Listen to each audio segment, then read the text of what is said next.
My name is Alexa Eggleston, and I am the Substance Abuse and Addiction Project Director for the Council of State Governments. I spend a lot of my time working with the Reentry Resource Center and have a particular focus on working on issues that impact people with substance use co-occurring disorders who are justice involved.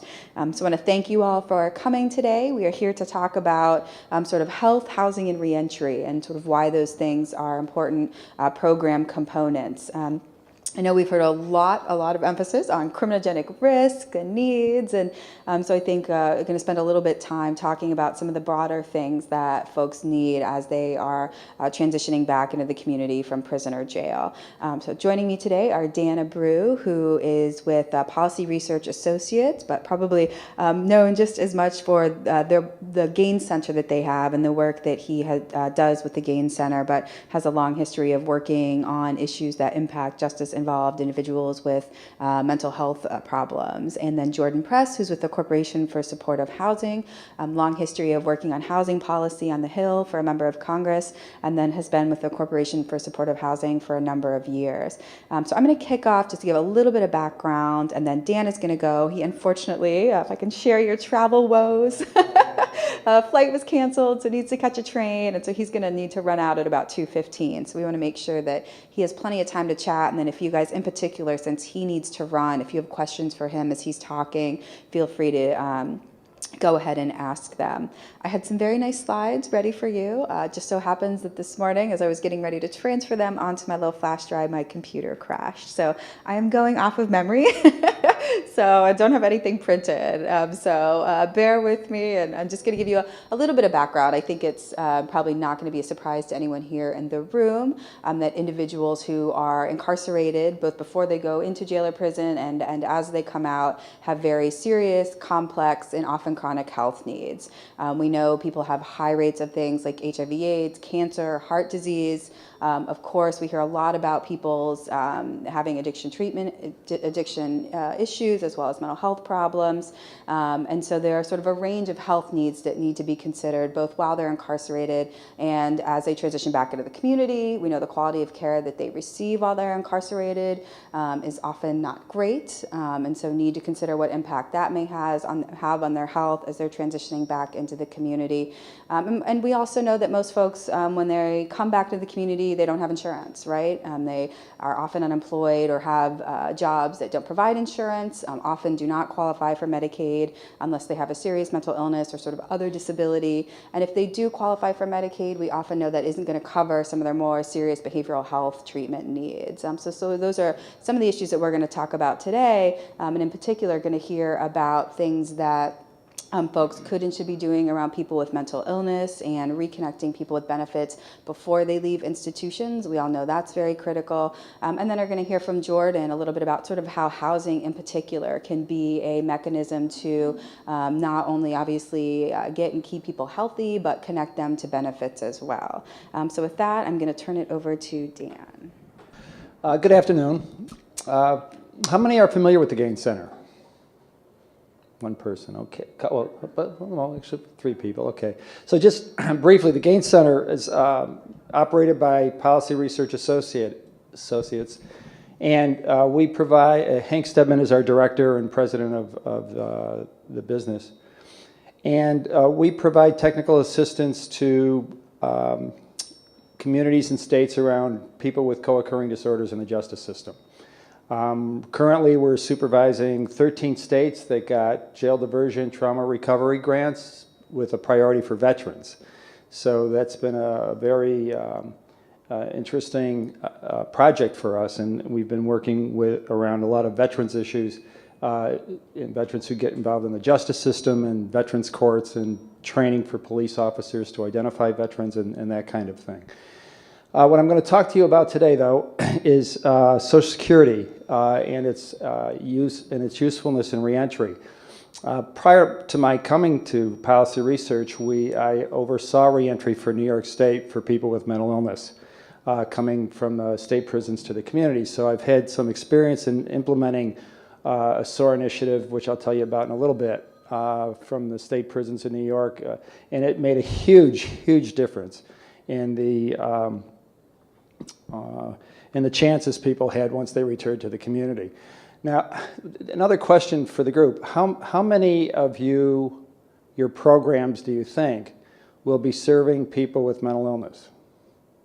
Well, that's your target population. So one has it as a target population. I think you're right. You know, if you're working with a prison reentry population, you're going to have some degree of mental illness. And typically, unless you've really partnered with mental health folks in the community, it's going to be very hard to get people with mental health problem services to go along with their employment programs and education programs. And typically, because the population I think most of you will be dealing with are generally higher functioning, Social Security might not be thought of disability as an option, but I think in some instances it can be, and I'll talk about those instances when I get deeper into my presentation also. So this may be an untapped resource is my point. So there's two disability programs for Social Security. You're probably familiar with them. The first is Social Security Income, SSI, and that's for people who are low income and aged, blind or disabled, and the eligibility is based on income and resources. The maximum federal benefit in 2009 was $674. I think it might have trickled over to $700 a month now in 2011.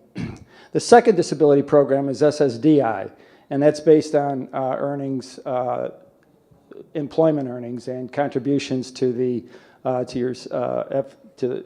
FICA category on your paychecks. So why is this important to reentry? For any of you who've had any experience with people getting out of prisons, you know that they're more likely to be homeless. They'll have no income initially, and if they do have health needs, it's very difficult to get those health needs without Medicaid. If Social Security can be started prior to release from prison, then people are coming out with set monthly income, they're coming out with insurance, and all of a sudden the housing providers that didn't want to talk to you, knowing that they'll get that there's a Social Security check, all of a sudden people come way up on the waiting list, in the priority list. The criteria for disability are that you must have a medically determinable physical or mental impairment that either meets or is equivalent to there's a listing of impairments that the Department of Disability Determinations, which usually is a state agency that's separate from Social Security that makes a disability determination. So they're the ones that are making the determination based on a list of impairments, and that the duration of that disability must be 12 months or longer, or likely to result in death. In addition, the person must show significant functional impairment, and we'll describe what the parameters of that functional impairment are in a few minutes. The problem is that Social Security has these programs, but applying for these programs is a bit like going through a maze. Nationally, the approval rates for a first application are around 37%. That's because a person might go into the Social Security office and apply on their own and give the Social Security examiner all their medical history and sign all the releases. They then send the releases out to all the medical providers, some who will respond, some who will not respond. They'll send another release. It's a very fragmented kind of a process. Or maybe a provider initiates the application and will send all their medical records, but still the rest of the medical history doesn't go. Social Security will go searching for that, and that can take weeks and weeks and weeks. And if you're denied, appeals can take years. Now we know with proper training through the SOAR training, we can get approval rates of 65 to 95% on a first-time application. So SOAR stands for Social Security Outreach, Access, and Recovery.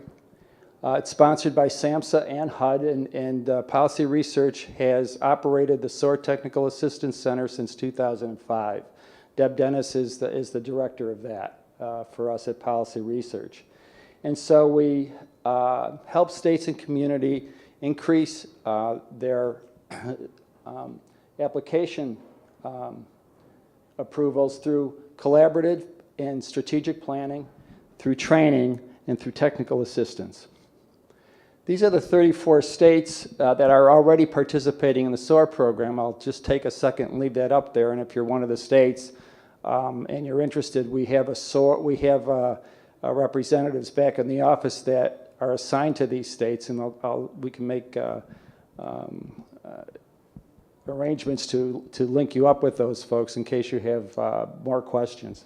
So as of 2009, so this is data encompassing about 4 years, over 3,000 persons have had SOAR applications submitted. 71% of those have had their applications approved at first submission. And that approval comes within an average of 89 days. In 2009 alone, SSI brought in over $25 million to those states. And this is another huge benefit for communities and to get your prisons and communities interested in a SOAR initiative. The people that SOAR usually covers are people that very often are going into the emergency rooms as uninsured and as indigent. And so in very many instances, it's the local, the medical health care for those people become a local expense because there's no insurance covering them. If they're covered by Social Security, the next time they go into the emergency room, well then that's covered, there's federal dollars covering that, and there's treatment dollars for follow-up. So again, it makes sense from an economic standpoint too. The way this model is different is that the model trains case managers to be very proactive in going in number one, eliciting the health and mental health history from the people that they work with.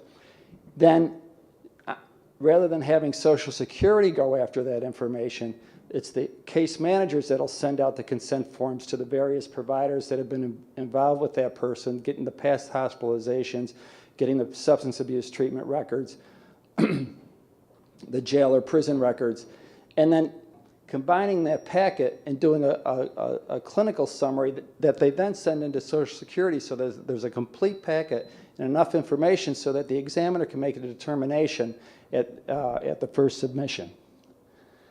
Now, if somebody is incarcerated and they already have SSI, SSI will be suspended within 30 days of incarceration. Now, I'm talking about SSI, SSD is going to be different. SSI, the benefits are suspended within 30 days of incarceration. If they're incarcerated for a calendar year, then the benefits are terminated, meaning you have to start from square one to apply again. For SSDI, benefits are suspended after a felony conviction, and upon release from incarceration, the benefits can be reinstated. You don't have to go through another disability determination process. So that's an important distinction between the two. In the prison settings, most of the people that you're going to find, if they've had any of these two programs at all, most of them will have had SSI as opposed to SSD. When I oversaw reentry for people coming out with mental illness coming out of the New York State prisons. And we were, since 1995, submitting Social Security applications for people coming out of the prisons. And the feedback we were getting from the case managers after people got out of prison was that all the applications were getting denied. So I was able to get access to some of the disability claims data through our finance office at the Office of Mental Health. And I just looked at 50 sequential releases and applications to Social Security. And out of that 50, only one ever got benefits. And and that one didn't get the benefits for 9 months after he got released. So I thought, this is hardly worth our time, because it's a very time-intensive process. So we went to Social Security and we complained about it. And in truth, we weren't doing that good a job submitting the applications. They weren't doing that good a job following up on the applications. And we really started to talk about, how can we make this a more streamlined process so that we send you what you need and you make a determination before the person gets out of prison. Because after they get out of prison, it's a whole other problem tracking people down to continue with the application. So we made some adjustments, and we got our approval rates up to 60%, which was okay. Then we were able to find some PATH funding, which is funding that states get to help with homeless folks. So we were able to get some PATH dollars from SAMHSA, and we hired an agency called the Center for Urban and Community Services in New York City. And they had been SOAR trained. They had the SOAR training, and we hired them to come into the program was run out of Sync. We hired them to come into Sing Sing to take over the entitlement process from our pre-release coordinators. Our approval rates went up to 89%. So this is fabulous information for communities to know, because not only was that the approval rates go up to 89%, people were approved within 59 days on average. Now, we submitted those applications 90 days before release, somewhere between 60 and 90 days before release. So that means that people, the first full month that they're out of prison, got an income check, that $700 income check, some of which could have been used for housing if there were housing beds available. They had their health insurance when they got out. They didn't have to wait for protracted periods for an appointment to see a psychiatrist to get their medications. They had their medications. It made a huge difference to the lives of the case managers, but more importantly to the lives of the people that were being released. Now, there's other states that have worked and developed SOAR initiatives. Oklahoma, the PRA is working with Connecticut. We have worked with Michigan to help them develop a SOAR initiative. Miami-Dade County Jail had a SOAR initiative, and they used it for their jail diversion program, and they're using it for people that are going through the jail diversion program and that go in and out of their jail. And we're also working with with Nicholson Foundation funding with Bergen County and Mercer County Jail to implement a SOAR initiative in those jails also. It's a little trickier with the jails because people come in and out. You really need case management capacity on the outside, and you need entitlement capacity on the inside to make it work, but it can work. We're showing success with these programs. Miami-Dade County Jail, they did a really interesting thing. They were able to use, because they were getting such good approval rates in their SOAR process, the county legislature put up a fund of money that provided for housing the first month out of somebody was getting out of jail. They paid the first month rent and any security deposit on the expectation that the SOAR application would be approved. Now, and because their approval rates were so high, that fund did not dwindle that quickly, and the county legislature felt that initiative was really worth the money, and it didn't cost them very much, and it kept people in housing, out of jail, out of emergency rooms. So they were able to leverage the Social Security piece so that to get better access to housing. Now, applying prior to release from jail or prison, you can apply 30 days or more. And what we do is we help communities negotiate with Social Security something called a pre-release agreement. And if we can submit it 4 months prior, that's good. 90 days is really a minimum. We'd like to try to be able to submit them 90 days prior, so that Social Security, there's enough time to gather the medical evidence and enough time for Social Security to act on that evidence prior to release. So we will help communities negotiate the pre-release agreement. In terms of the determination of the disability, what Social Security wants to see is how people are functioning in these 4 areas. So they want to know about activities of daily living. Now, this takes some thought when you're talking about somebody who's been in prison for a substantial period of time, because their activities of daily living can be pretty much limited to getting up and going to chow and going to rec. You know, maybe they have some vocational programming or educational programming, but if the person has mental illness, they tend to be more restricted. So it's very important, if you're a prison-based clinician, to be able to explain to Social Security that this person's activities of daily living are pretty limited, in that he stays in a cell all day and won't come out because of severe depression or because of severe paranoia. The way mental illness manifests itself in prison has to be explained to Social Security, or they won't know how to interpret the results and see it as a disability. Same thing with social functioning. Social functioning in prison takes on a whole new perspective, so that it's very, for example, some inmates in prison, they'll be very aggressive in prison because that's how you survive in prison. And that aggressivity can be interpreted more as character pathology rather than survival skill. Same thing with, on the other side of that coin, again, somebody who's very victim prone, they're not going to get involved in activities, they're going to stay in their cell, they're going to try to be as invisible as they can. And again, and they won't interact with in programs. So again, those things have to be explained so Social Security understands how mental illness in prisons is manifested. Maintaining concentration, persistence, and pace in the completion of tasks. So if the person did have an opportunity to participate in vocational programs, and the correction officer who supervised that program says, you know, he's just too disruptive, I got to spend too much time with him, you know, he's getting kicked out of the program. That information from the correction officer becomes very important in terms of being able to talk about those kinds of issues. Repeated episodes of decompensation, 3 or more attempts to work within the last 3 years. I mean, this really, again, if you've had somebody in the prison setting who's flunked out of who's been kicked out of vocational shop 3 times, that has to be explained to Social Security. So you really do have to bring the prison experience alive for the examiners if you're going to have successful applications.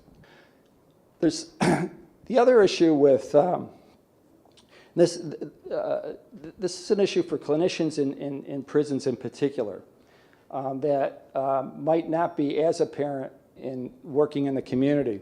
There's some overlooked diagnostic indicators in prison. Very often, I mean, the prevalence rates of trauma for people in prison is anywhere from 60 to 90%, depending on the study and the population that you look at. And for women, it's around 90%.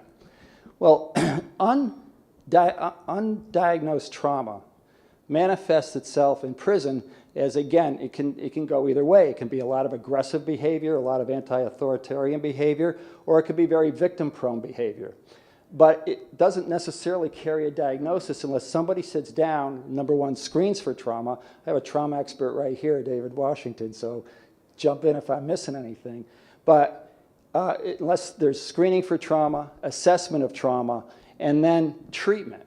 And so a lot of folks who can be quite disruptive in prison, unless there's that trauma history, they'll be treated as disciplinary problems. So that's one area that it's important to look at. The other is stigma in prison. It's not, you get no rewards for having a mental health problem in a prison. People learn that very quickly. Once you identify as a mental health problem, you can make you more victim prone. People don't like to take medications in prison because it reduces their alertness. It tranquilizes them, and it's it's a good thing to be hypervigilant in prison. So not everybody will step up and say, I'm feeling depressed, I'd like to talk to somebody, because then you're going to in the parlance of the prison, you're going to the bug doctor. And so then that puts a label on you. So there's the stigma issue that has to be overcome. The other thing that makes it difficult to treat people in prison is they don't come in with a sign that says, I have a mental health problem. A lot of folks are not the first time they get any mental health care will be in prison. They don't have a significant treatment history, or if they do, it's a substance abuse treatment history, because major depression wasn't diagnosed and trauma wasn't diagnosed. There's a culture of incarceration that I explained a little bit when I was talking about the trauma. To survive in prison, there's certain behaviors that you develop. You become an intimidator. You don't buddy up to staff. You, the phrase is, snitches get stitches. So that you have to understand the culture of incarceration. People will mask their mental health symptoms to look tougher and to look more aggressive. And it's important for clinicians to get beneath that to get to some of the diagnostic and clinical issues that might be going on. Talked about the substance abuse as a primary diagnosis.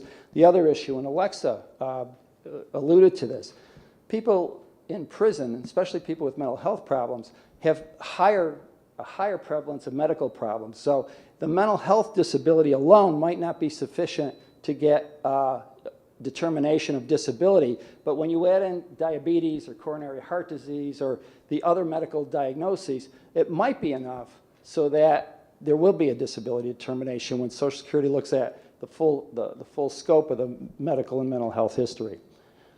So just some of the tips. It's important to train the prison examiners about the mental health programs. I talked about training clinicians to interpret prison functioning. It's important once you've got all the records in front of you to clean up the record. In New York State, when somebody comes into the state prison system, they come in through downstate, our reception center. And because we don't know them very well, we don't have much history, we say, well, they're an adjustment disorder with depressed mood. They then get moved from reception, they get moved up to Clinton, which is up northernmost part of New York State, right near Canada. It's cold 8 months of the year. Half the officers speak French, and we call them major depression. So now they're a major depression diagnosis.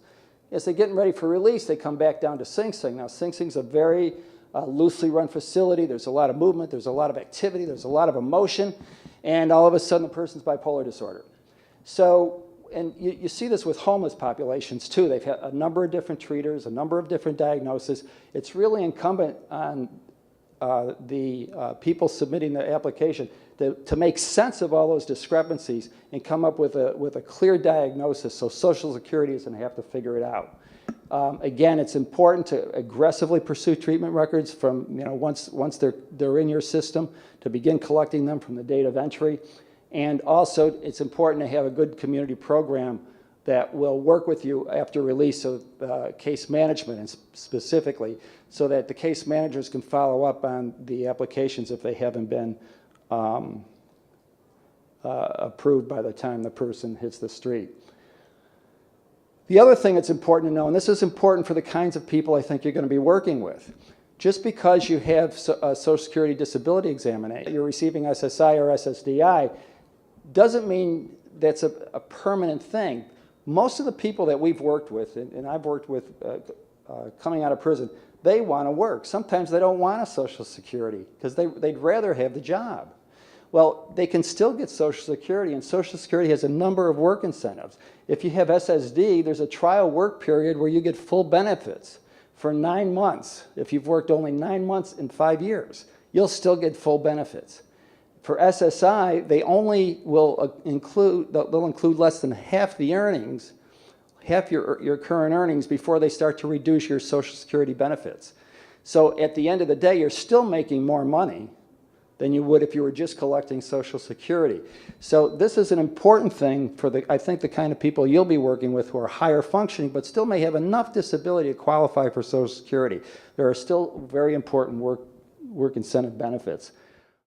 How many people in the room have been to one of the sessions that my colleague Andy McMahon or former colleague Carol Wilkins did on supportive housing? Fantastic, because I was a little bit nervous that there would be some overlap, and I actually didn't see Andy's presentation, so we talked a little bit beforehand, and I was hoping there wouldn't be too much overlap, but it doesn't matter if there is now. So to just give you a little bit of background about the Corporation for Supportive Housing, we're a national nonprofit headquartered in New York City that helps communities build permanent housing connected to supportive services. We do our job by providing loans and grants to nonprofits that are seeking to build permanent supportive housing, and also through technical assistance. So we are an incubator permanent housing connected to supportive services. Lots of times the groups we're working with are, if they're not nonprofits, they're city or state agencies that are looking to change their systems and think about approaching homelessness from a new way and modernizing out of a former shelter and warehousing type system. We're headquartered in New York, but the core of our work is really done through 14 different offices around the country. We previously did all of our work kind of based out of our locations, and kind of if you weren't where we were, we probably weren't connecting all that well. That's changed kind of. If there was anything that was good that came out of the recession, some of our funders went away and we had to change our business model. So we're doing a lot more consulting work, a lot more what we would call light touch work, where instead of going in and establishing an office and being there, for at least 5 years and doing our work from there, we're doing a lot more going into communities, helping them to develop plans for producing supportive housing, and going from there. And actually, on the reentry side, which is a big part of our work these days, a lot more of that is going on in locations where we're not necessarily headquartered. I should also say in addition to that work that we're doing on the ground, we have national teams, of which I'm part of our policy team. We also have an innovations and research team, which is where a lot of our reentry work is done out of. My colleague Andy is part of the innovations team. That means instead of looking at supportive housing just from where we came up, which was dealing with single chronically homeless individuals, mostly men, looking at other populations that supportive housing works well with. Veterans, people leaving jail and prison, Native Americans, families. We have really broken out of the mold of supportive housing just being for chronically homeless individuals. Find us on Facebook. So what is supportive housing? Supportive housing is permanent, affordable housing. It does not mean permanent in the sense that you are there forever. It means that you hold a lease and you are not time limited. People are generally paying 30% of their income towards rent. And certainly part of supportive housing goals is to increase income through access to benefits, of which Dan was talking quite a bit about. So supportive housing has a range of supportive services, which are voluntary, which is a big part of what we push, voluntary, not mandatory services, that are really consumer focused. So types of supportive housing. Single site supportive housing is where CSH kind of did a lot of its initial work. So we're talking about individual buildings that could be large or small. I've been to sites in Manhattan with 250 units. I've been to sites in Stamford, Connecticut with 4 units, with either a case managers who are there, sometimes several case managers who are there around the clock, and other situations where a case manager visits from time to time. Scattered site supportive housing, which means that the resident is out in the community, usually renting an apartment like any other low-income person might do, with supportive services that are either delivered to the person where they are, or depending on their functioning, having them come to a central location. And what we're doing a lot more of these days is integrated housing, looking at larger affordable housing developments and trying to work our way in to get some of those units set aside for people with histories of homelessness and a need for services. In talking about the reentry field, you can, for the most part, you can, not entirely, but for the most part, cross out single site. It is very difficult to develop big buildings where everyone in there is going to have permanent housing and all have records. It is very, we have a tough enough time making our sale to communities to have people who are homeless with mental illness or substance use issues tell them that every single one of them is coming out of the jail and prison, and then you've really got a problem. So while there are some examples, for the most part, reentry supportive housing looks more like the second or third model you have there. We have had, we are a very data-driven field. We have to be because of NIMBY issues, because of the difficulty of raising different sources of financing from multiple systems. And so CSH as kind of a leader in the supportive housing field looks a lot at what makes supportive housing work. First and foremost is that combination of housing and services. And secondly, how those services are delivered, making sure that they are about the tenant rather than about the program. Supportive housing, as I mentioned, kind of came up as dealing with the problem of chronically homeless individuals. And what we have found over the years is that this really touches many systems. And from where I came from, I had just a housing background, came to CSH thinking that my job was going to be mainly about housing, and I couldn't have been more wrong. Our work is, only a portion of it is housing, and the rest is dealing with healthcare systems. If it's veterans, dealing with the VA. A big part of our work now is on reentry housing, so dealing with criminal justice systems. We're doing a lot of family work now and looking at families that are child welfare involved. So supportive housing is a solution in a lot of different ways. So what we try to think about is having supportive housing for the most frequent users of systems as something that interrupts an institutional circuit. We did studies where we followed kind of where people were over the course of a year, and what we found for a certain cohort. Now, most homeless people come into the system and they leave, and we never see them again. But there's a very expensive a group of people who you see a lot in the system who are cycling between systems.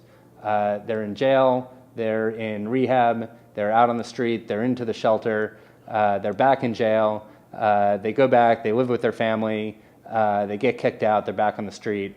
And we try to think of supportive housing for those people as a disruptor of that circuit. For all of the research that we do, it was mainly focused on housing outcomes. How many days can we get somebody stably housed who has bounced through systems and has been homeless for a really long time? And what we found was really good outcomes on that. People who were chronically homeless were 4 out of 5 were housed a year later, and that was excellent. But more recently, we're starting to think not just about housing data as an outcome, but also healthcare. So I'm going to talk about a few studies that looked at that specifically, and my kind of thesis here, and I'll ask people in the room or Alexa to feel free to challenge this. But given what we know about our constituents, about people who are leaving jail and prison, and the prevalence of mental illness, substance use, and other chronic health problems in that population, and given what we know about the cost of utilizing those systems, I think that we can make some important connections between what we have in the supportive housing research area for people who are homeless and what costs they rack up, and how positive of a solution supportive housing is, and try to translate that for people who also have criminal justice reinvolvement, or for those of you who are intercepting those people, maybe not coming off the street, but instead coming out of prison.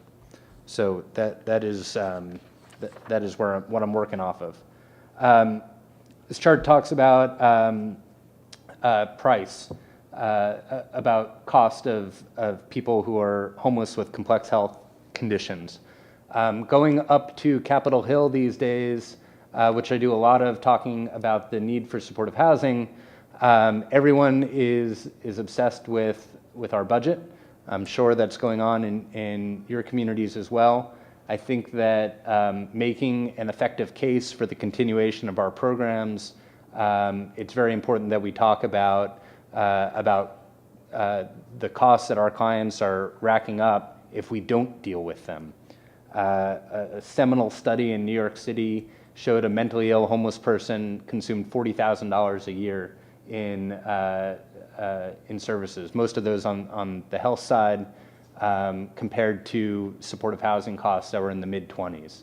So when you go, when I go up to a policymaker and give them data like that, it's like, sign me up. We can pay for a problem, or we can pay for a problem, and I'd rather have one that has a much better outcome at the end. So this is another New York study, and what we found was that we had a really small cohort of people who were incredibly expensive.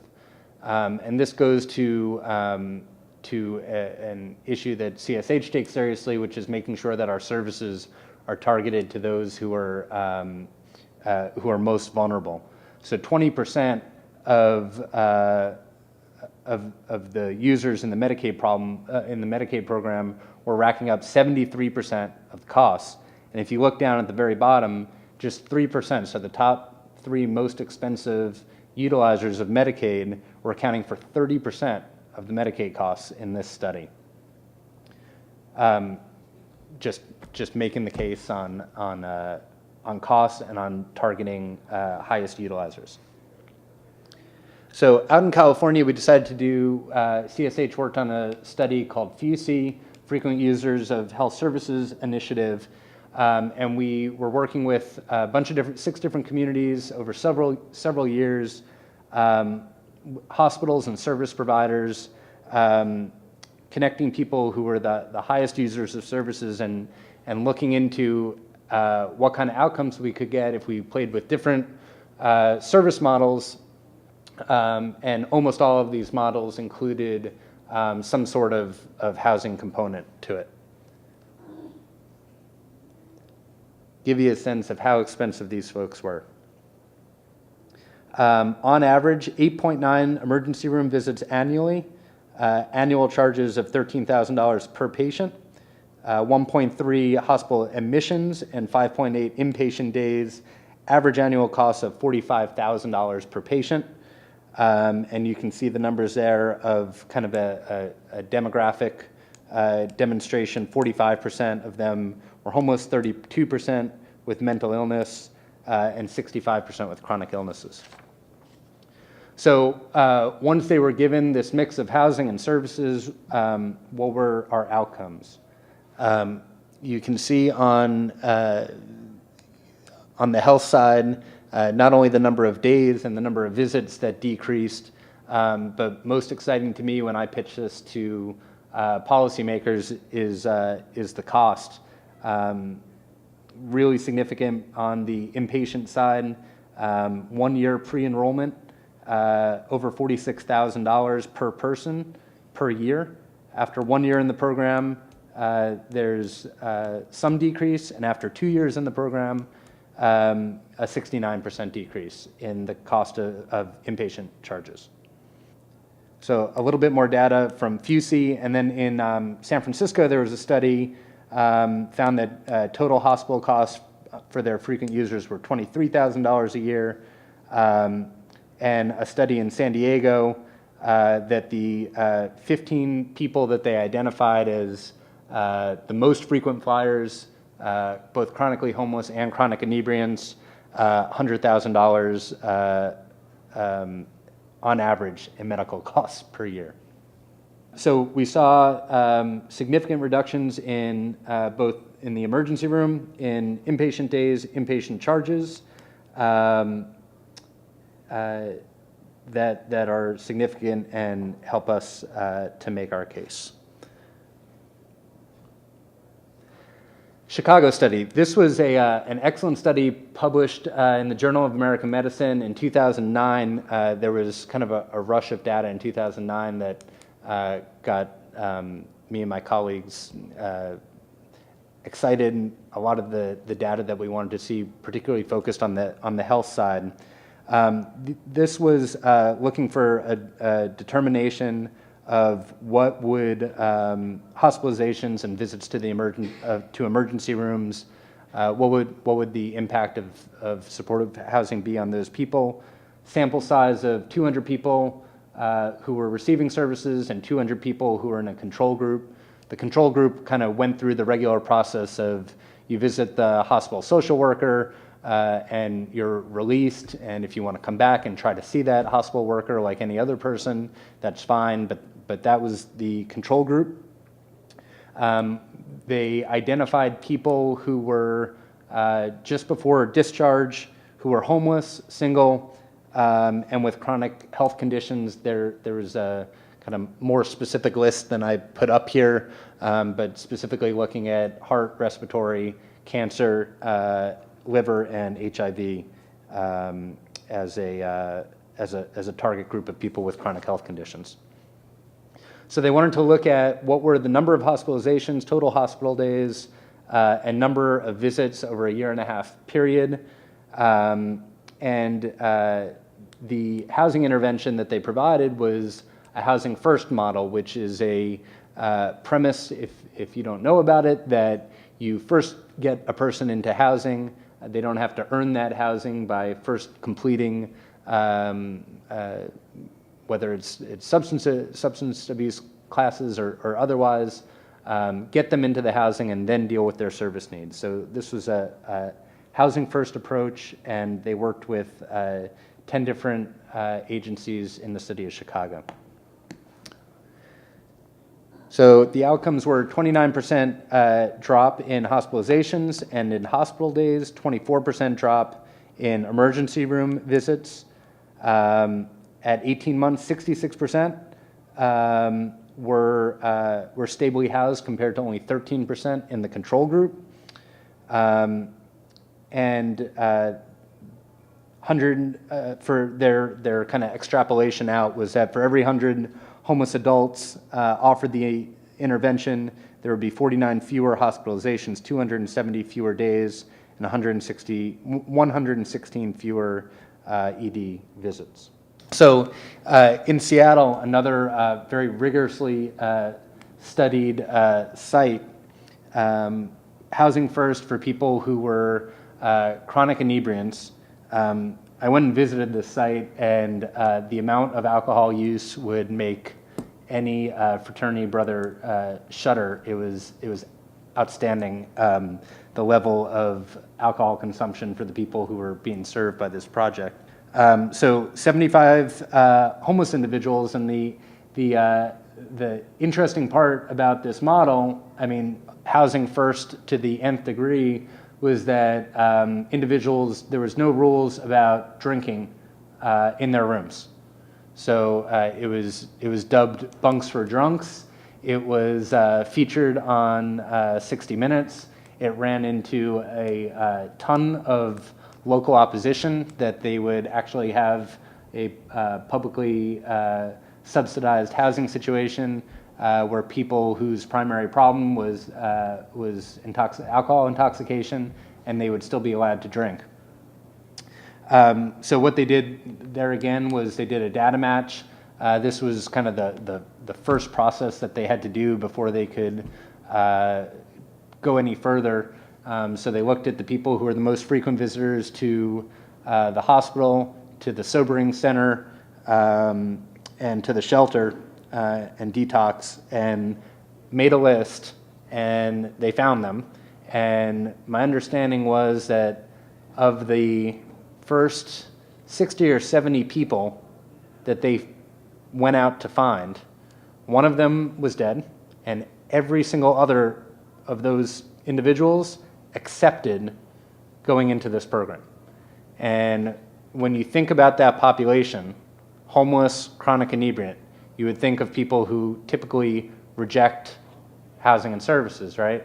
And this kind of makes the case that a housing first approach, where you're first getting them into the housing, then dealing with their problem, kind of blows up that belief that there are people out there who don't want housing. People don't want the program. And so when they were given a more flexible program and were able to deal with their issues on their own timeline, and we're going to talk about what the outcomes were in just a bit, that you can get a lot more people help, as evidenced by not a single rejection in their first several dozen outreach, with the exception of the one person who had passed on. So what they did, this was also a study that was heavily focused on cost. They looked at what the costs were for the individuals prior to entering the housing. So these are the costs for sobering center, detox, jail, and emergency medical. So in the year prior to the intervention, for the 95 people that they were studying, over $8 million in costs for just those 95 people. After 6 months in housing, you can see how those costs dropped, and the total costs for the housed group of people 1 year after enrollment was chopped in half. So some pretty outstanding numbers there. I won't reread them for you. The study also, so we were talking about health outcomes. The study also looked at alcohol use, since they were allowing residents to drink in their rooms if they wanted to, and they saw, surprising to some of us, but not at all to the director who was running this program, a very steady drop-off in the number of drinks. So why was that happening if they weren't being required to go into treatment? They didn't have to finish their bottle before they fell asleep because they were going to get robbed or because they were going to get arrested for having an open container. They had a warm place to sleep, so they didn't have to finish that bottle so that they could fall asleep. And they could also put the bottle down somewhere and put a cap on it, kind of connecting this to incarceration rates. And this was actually not in the JAMA study, but I had this in other resources, that they also found a 45% reduction in jail bookings and 42% reduction in number of jail days for the within the housed population. Yeah. We've been talking for a while, so I don't want to go into this too deeply, but Maine did a study in a more rural setting. CSH tends to talk so much about, what's going on in big cities, and lots of times I run into conferences where people say, I'm from Kentucky and that's not me. But similar studies about cost reductions that went on in Maine. This is an excellent study, very kind of grassrootsy and natural, and kind of when you read some of the studies out of Seattle or New York or California, where they're really deep into their variables and other statistics, things that I never learned because I was an international relations major. The Maine study, which you can find at mainehousing.org, is a very nice read about reduction in costs that they experienced. So the last thing I want to say, I'll put up my contact information because I left all my cards behind, is not what this session or conference is about, but I can't speak without talking about it. I was a former congressional staffer. My old boss used to go from meetings about AIDS in Africa to meetings about healthcare to meetings about the environment to meetings about the war in Iraq, one after, and that was the first hour of his day.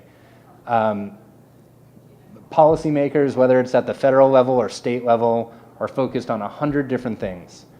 No one in this room is in your business because of, the company yacht that they let you use and the fancy bonuses that you get. I think it's incumbent upon everyone who's in this field to make sure that you're talking to policymakers about what you do. You may be in an agency where you can't really do any real lobbying work, but you can certainly do education and let them know about how your projects are working and are affecting change in your community. I encourage everyone as a baseline to know the name of the staff person for your congressperson, senator, mayor, governor who works on either housing, health, criminal justice issues, kind of as it most relates to your program. Know their name and go see them or talk to them or otherwise at least once a year. It's just my advocacy pitch that I usually do at kind of like the national coalition meetings that I go to. I know that's not this. I know you guys are in different places, but you're all probably running really exciting programs. Please go tell your policymakers about what you're doing. Otherwise, they won't know, and they won't fund the program. Thanks. Spoken like a former True Hill staffer and advocate. I used to be the one doing that spiel, but since I'm not in the Hill anymore, I don't have to. Great, thank you.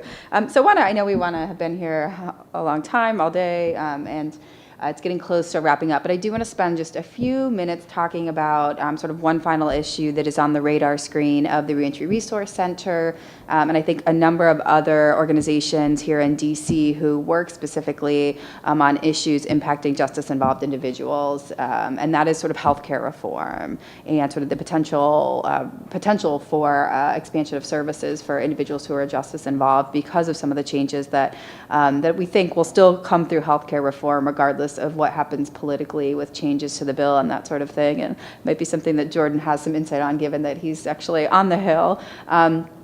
In particular, Medicaid expansion. I think if there's one thing that we know about the justice-involved population is that they often are not qualifying for Medicaid, and so they don't have access to a lot of services in the community, particularly when you're talking about sort of, the single adult male population. I do a lot of work on sort of the state and local level with local jails and Department of Corrections around trying to build treatment services, mental health and addiction treatment services for individuals who are behind the walls, but mostly sort of in the community, on probation, on parole.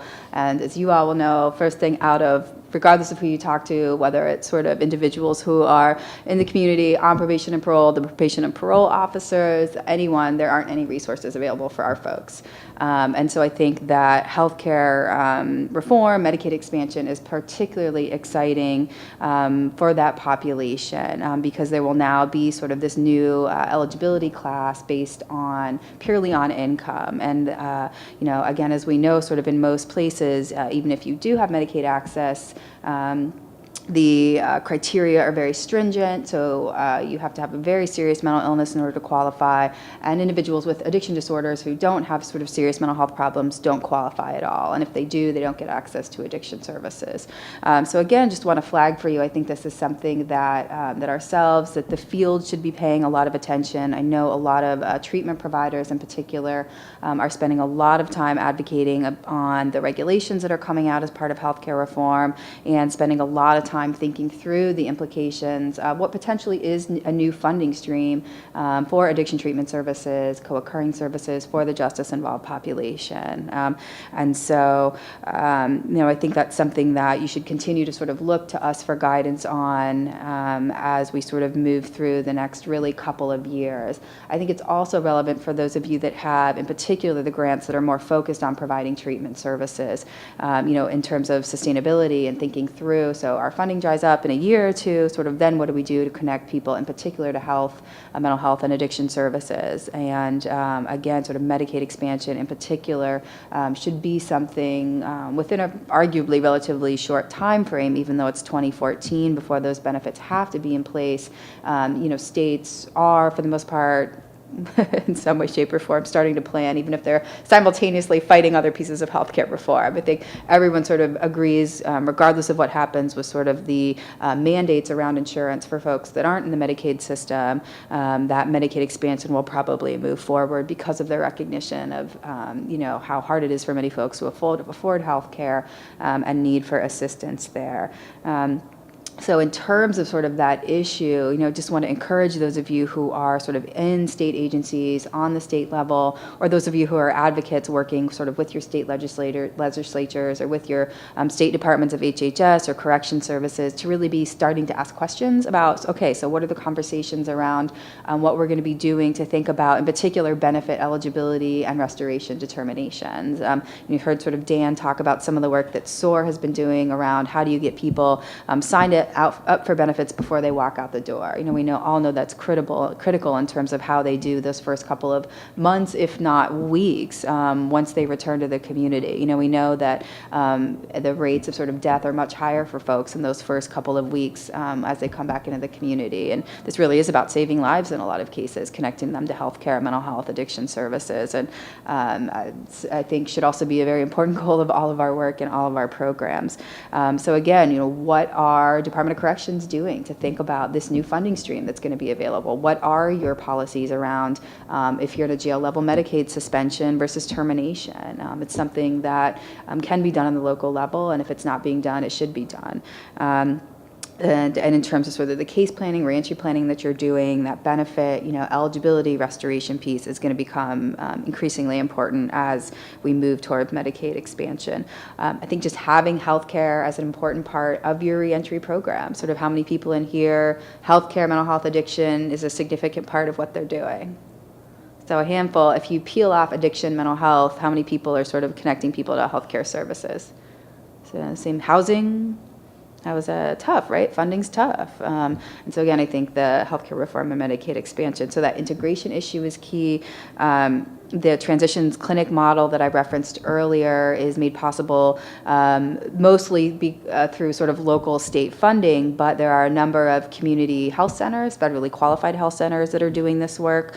I think of really another important resource in your community, because their mission is providing low and no cost services to folks who can't afford it for themselves. And there's a number of community health centers, they get money from the feds to do this work and are increasingly becoming smarter and more informed about how to work specifically with a justice-involved population. And they have a number of resources, models, practices, examples of how a community health center can sort of become more friendly and educated about working with a justice-involved population. The presentation that I did that didn't get up here will be on the website along with the other presentations. And there's a number of websites there. If you sort of want to track healthcare reform and what's happening around that, you can certainly depend on us to do that. But there are also a number of organizations that are working specifically on sort of the addiction, mental health pieces of that, and justice involved. And so again, just want to make sure that, I know it's a sort of morass of information and that sort of thing, but there are people such as ourselves are here to sort of break it down for you, so to speak. Thanks for your time.